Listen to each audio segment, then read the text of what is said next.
عیسیٰ علیہ السلام اور ان کا ایک درہم۔ حضرت عیسیٰ علیہ السلام اپنے ایک شاگرد کو ساتھ لے کر کسی سفر پر نکلے۔ راستے میں ایک جگہ رکے اور شاگرد سے پوچھا کہ تمہاری جیب میں کچھ ہے؟ شاگرد نے کہا میرے پاس 2 درہم ہیں۔ حضرت عیسیٰ علیہ السلام نے اپنی جیب سے ایک درہم نکال کر اسے دیا اور فرمایا یہ 3 درہم ہو جائیں گے، قریب ہی آبادی ہے، تم وہاں سے 3 درہم کی روٹیاں لے آؤ۔ وہ گیا اور 3 روٹیاں لی۔ راستے میں آتے ہوئے سوچنے لگا کہ حضرت عیسیٰ علیہ السلام نے تو 1 درہم دیا تھا اور 2 درہم میرے تھے، جبکہ روٹیاں 3 ہیں۔ ان میں سے آدھی روٹیاں حضرت عیسیٰ علیہ السلام کھائیں گے اور آدھی روٹیاں مجھے ملے گی، لہٰذا بہتر ہے میں 1 روٹی پہلے ہی کھا لوں۔ چنانچہ اس نے راستے میں 1 روٹی کھا لی اور 2 روٹیاں لے کر حضرت عیسیٰ علیہ السلام کے پاس پہنچا۔ آپ نے 1 روٹی کھا لی اور اس سے پوچھا 3 درہم کی کتنی روٹیاں ملی تھی؟ اس نے کہا 2 روٹیاں ملی تھی، ایک آپ نے کھائی اور ایک میں نے کھائی۔ حضرت عیسیٰ علیہ السلام وہاں سے روانہ ہوئے۔ راستے میں ایک دریا آیا۔ شاگرد نے حیران ہو کر پوچھا اے اللہ کے نبی، ہم دریا عبور کیسے کریں گے جبکہ یہاں تو کوئی کشتی نظر نہیں آتی؟ حضرت عیسیٰ علیہ السلام نے فرمایا گھبراؤ مت، میں آگے چلوں گا، تم میری ابا کا دامن پکڑ کر میرے پیچھے چلتے آؤ، خدا نے چاہا تو ہم دریا پار کر لیں گے۔ چنانچہ حضرت عیسیٰ علیہ السلام نے دریا میں قدم رکھا اور شاگرد نے بھی ان کا دامن تھام لیا۔ خدا کے اذن سے آپ نے دریا کو اس طرح پار کر لیا کہ آپ کے پاؤں بھی گیلے نہ ہوئے۔ شاگرد نے یہ دیکھ کر کہا میری ہزاروں جانیں آپ پر قربان، آپ جیسا صاحب اعجاز نبی تو پہلے مبعوث ہی نہیں ہوا۔ آپ نے فرمایا یہ معجزہ دیکھ کر تمہارے ایمان میں کچھ اضافہ ہوا؟ اس نے کہا جی ہاں، میرا دل نور سے بھر گیا۔ پھر آپ نے فرمایا اگر تمہارا دل نورانی ہو چکا ہے تو بتاؤ روٹیاں کتنی تھیں؟ اس نے کہا حضرت روٹیاں بس 2 ہی تھیں۔ پھر آپ وہاں سے چلے۔ راستے میں ہرنوں کا ایک غول گزر رہا تھا۔ آپ نے ایک ہرن کو اشارہ کیا اور آپ کے پاس چلا آیا۔ آپ نے ذبح کر کے اس کا گوشت کھایا اور شاگرد کو بھی کھلایا۔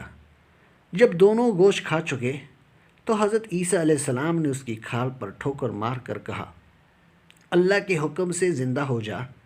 ہرن زندہ ہو گیا اور چکڑیاں بھرتا ہوا دوسرے ہرنوں سے جا ملا۔ شاگرد نے یہ معجزہ دیکھ کر حیران ہو گیا اور کہنے لگا اللہ کا شکر ہے جس نے مجھے آپ جیسا نبی اور معلم عنایت فرمایا ہے۔ حضرت عیسیٰ علیہ السلام نے فرمایا یہ معجزہ دیکھ کر تمہارے ایمان میں کچھ اضافہ ہوا؟ شاگرد نے کہا اے اللہ کے نبی، میرا ایمان پہلے سے دگنا ہو چکا ہے۔ آپ نے فرمایا پھر بتاؤ کہ روٹیاں کتنی تھیں؟ شاگرد نے کہا حضرت روٹیاں 2 ہی تھیں۔ دونوں راستے چلتے گئے۔ کیا دیکھتے ہیں کہ ایک پہاڑی کے دامن میں سونے کی 3 اینٹیں پڑی ہیں۔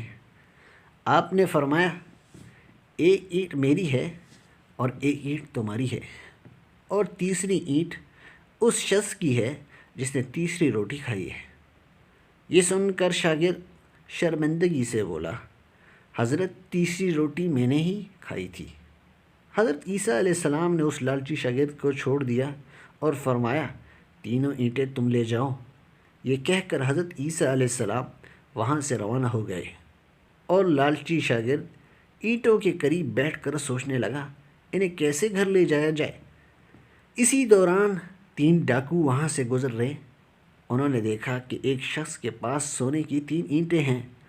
انہوں نے اسے قتل کر دیا اور آپس میں کہنے لگے کہ اینٹیں 3 ہیں اور ہم بھی 3 ہیں، لہٰذا ہر شخص کے حصے میں ایک ایک اینٹ آتی ہے۔ اتفاق سے وہ بھوکے تھے۔ انہوں نے ایک ساتھی کو پیسے دیے اور کہا کہ شہر قریب ہے تو وہاں سے روٹیاں لے آؤ، اس کے بعد ہم اپنا اپنا حصہ اٹھا لیں گے۔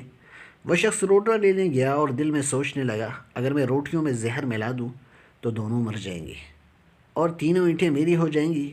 ادھر اس کے دونوں ساتھیوں نے آپس میں مشورہ کیا اگر ہم اپنے اس ساتھی کو قتل کر دیں تو ہمارے حصے میں سونے کی 1.5 اینٹ آئے گی۔ جب ان کا تیسرا ساتھی 7 زہر آلودہ روٹیاں لے کر آیا تو ان دونوں نے منصوبہ کے مطابق اس پر حملہ کر کے اسے قتل کر دیا۔ پھر جب انہوں نے روٹیاں کھائی تو وہ دونوں بھی زہر کی وجہ سے مر گئے۔ واپسی پر حضرت عیسیٰ علیہ السلام وہاں سے گزرے تو دیکھا کہ اینٹیں ویسی کی ویسی رکھی ہیں، جبکہ ان کے پاس 4 لاشیں بھی پڑی ہیں۔ آپ نے یہ دیکھ کر ٹھنڈی سانس بھری اور فرمایا، دنیا اپنے چاہنے والوں کے ساتھ یہی سلوک کرتی ہے۔